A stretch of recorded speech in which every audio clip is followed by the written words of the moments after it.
Animal Crossing doesn't have bosses to take down like other video games, but if it did, the final boss of New Horizons would probably be Burnout. That's right, not Red, although he is pretty evil. The game has been out for over 3 years now, so it's understandable that a lot of us, especially those of us who've been playing since the very start, would get burnt out. It's something I see a lot from my viewers, but then very often I see wanting to find new ways to get out of that burnout and get excited about the game again. So recently, I asked my subscribers to share some things that help them get out of burnout in Animal Crossing New Horizons. Some fantastic advice was shared, so in this video we're going to go over 8 ways to cure your Animal Crossing burnout. Starting us off, tour random Dream Address Islands. The Dream feature is honestly fantastic and fairly underrated in my opinion because it's a fantastic way to see a ton of different islands without having to find other players to play with. You can simply hop into the Dream Suite, talk to Luna, and then go to a random Dream Island and start to tour it. I don't know about you, but I often find myself looking at other people's islands for inspiration. I'm not the most creative person in the world, so it can be great sometimes to get inspired by others. And this feature helps you do exactly that. You never know what type of island you might stumble upon. Yeah, you probably will find a lot of Dream Islands that are fairly basic because people have literally just uploaded them even though they haven't made a ton of progress in the game, but you never know, you might find a hidden gem of an island that looks absolutely amazing and really inspires you to start working on your own again. Just be careful if you end up on my Dream Island because you probably will get lost, it's a little bit of a maze. Speaking of looking at other islands for inspiration, why not browse social media for ideas? Sites like Pinterest and even YouTube have plenty of resources for Animal Crossing players, especially ideas for new types of builds and such. Especially on YouTube, there are so many videos that can be really helpful for creating your perfect island and really getting you into that creative mood. One creator I would highly recommend is my friend LexPlay. They have a whole bunch of videos on exactly this. But they're just one of many Animal Crossing creators on YouTube that share so many great ideas. And like I said, it goes outside of YouTube too. I know Pinterest, for example, has a ton of Animal Crossing ideas and inspiration, and so does Instagram too. A lot of really creative people that I follow over there have been sharing their island ideas and builds for so long now. So you could definitely do this in conjunction with exploring random Dream Islands. I absolutely think it'd be a fantastic way to get a lot of inspiration for ideas that you just wouldn't have thought about otherwise. One of the best things about the Animal Crossing community, in my opinion, is just how creative everyone is. I really love it. But I understand not everyone is into the designing and creative aspects of the game, so how about we check some other ways that could get you motivated to start playing again. Now, a more controversial one, but still fair in my opinion, is to restart. Now, okay, I hear you. A lot of you do not want to restart and never will. It's a comment that I see a lot and I do completely understand it. But then there's a lot of other viewers who have restarted and don't regret it at all. In fact, it's one of the best things they did. They have a brand new island, they feel really motivated to play again because they can experience the game from a fresh point of view and try out all kinds of new things that they weren't able to before. Yes, there are definitely downsides to restarting. I know a lot of people out there probably do end up regretting it, but I think the same amount of people also really feel fulfilled in doing it. And I know so many of you have made like 3 or 4 different islands throughout the history of New Horizons. This was something I did a ton back in Animal Crossing New Leaf, and I don't regret it at all, honestly. In fact, I'm really glad I did because I definitely wouldn't have played the game for as long as I did if I hadn't restarted. Sometimes I do think to myself, it would be better to restart and actually enjoy playing the game than just leaving my island sitting on a shelf just to preserve things that I'm not really enjoying anyways.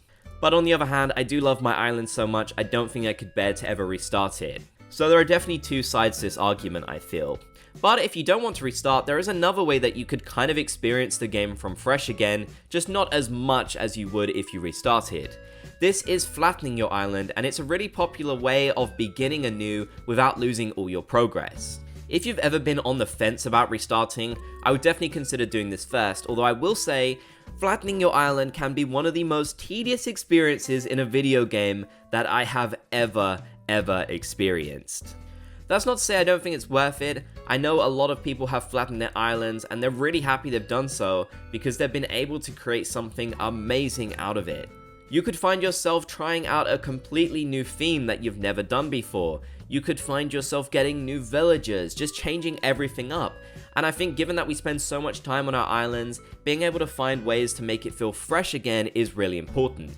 You could even just flatten certain sections of your island, and that would help you kind of move towards doing the whole thing if you wanted to, or if you didn't, you could just work on one section and then maybe you'd feel happy with your work. Now, if you're restarting or flattening your island, you might want to try out a new challenge. Challenges have become really popular in Animal Crossing New Horizons since updates have stopped, and we've seen a lot of really creative people come up with all kinds of unique ways to play. I'm sure you all know about hard mode, and maybe you've also seen some of the 30-day challenges that creators like Froggy Crossing do too. I definitely think trying out new challenges is a great idea. It's a new way of playing Animal Crossing New Horizons when Nintendo isn't really providing the means themselves. Even the more low-key ones like scavenger hunts can be so much fun.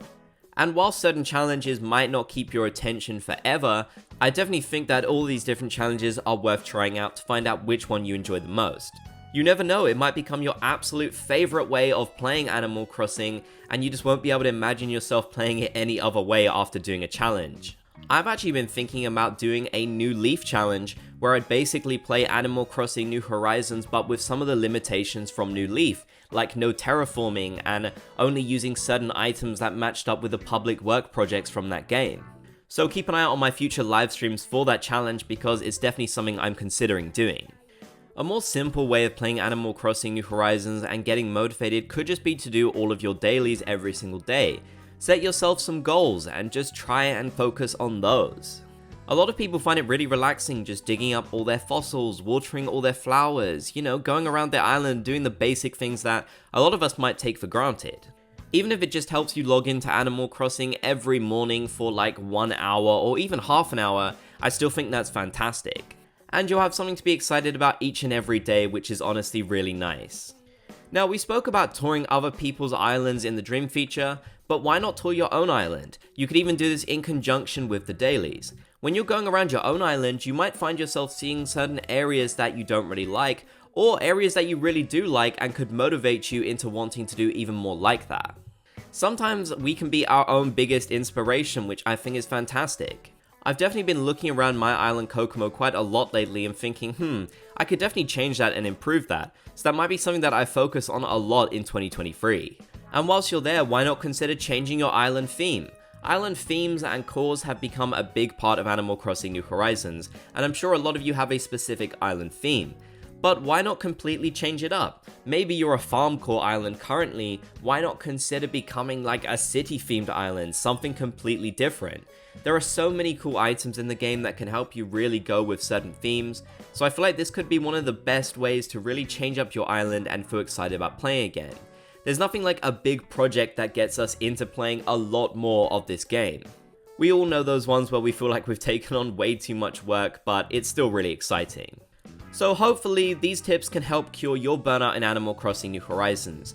But I do think that having burnout is completely normal and something that a lot of players experience, even just outside of video games. Sometimes it really is best just to give the game a bit of a break. That could be enough to help you want to play again, or maybe you will want to give it a break and decide, I don't want to play again.